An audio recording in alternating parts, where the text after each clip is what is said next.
నమస్కారం. ఈరోజు మనం గద్వాల జిల్లా 5 మున్సిపాలిటీ పరిధిలోని మున్సిపాలిటీ కార్యాలయం జరుగుతున్నాము. ఇక్కడికి రావడానికి ముఖ్య కారణము ఐజా మున్సిపాలిటీలోని ఎప్పుడైతే 2014లో మున్సిపాలిటీ ఏర్పడిందో అప్పుడు మనకు వాళ్ళు ఏర్పడినాయి. జనాభా పెరుగుతున్నా కానీ మున్సిపాలిటీలో వాళ్ళు మాత్రం 20గానే ఉన్నాయి. అయితే మనము ఈరోజు భారతీయ జనతా పార్టీ తరఫున మన ఉద్దేశం ఏంటంటే జనాలు పెరిగింది కాబట్టి వాళ్ళ పని కూడా పెంచాలంటే 20 నుంచి 30 వాళ్ళు పెంచాలన్నారు. రెండవది ఏంటంటే ఈ వార్డులను పెంచుతూ అలాగే వార్డు ఆఫీసులను ఏర్పాటు చేయాలి.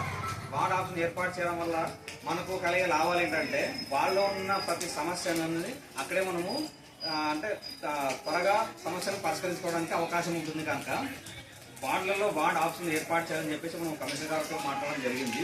వారి ఈ యొక్క సమస్యలను కమిషనర్ గారి దృష్టికి తీసుకెళ్ళడం జరిగింది.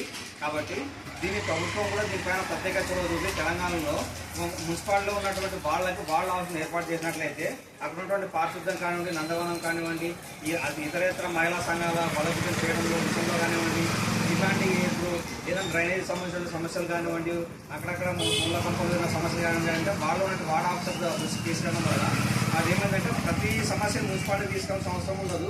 వార్డు ఆఫీసులు ఉంటాయి కాబట్టి వార్డు ఆఫీసర్లు ఉంటారు కాబట్టి అక్కడే ఆ సమస్య అనేది త్వరగతిగా పరిష్కారం చేయడానికి వీలవుతుంది. కాబట్టి ఖచ్చితంగా దీన్ని ప్రభుత్వం దృష్టిలో ఉంచుకొని ప్రతి మున్సిపాలిటీలోని వార్డు ఆఫీసులు ఏర్పాటు చేయాల్సిందే కోరుతున్నాము.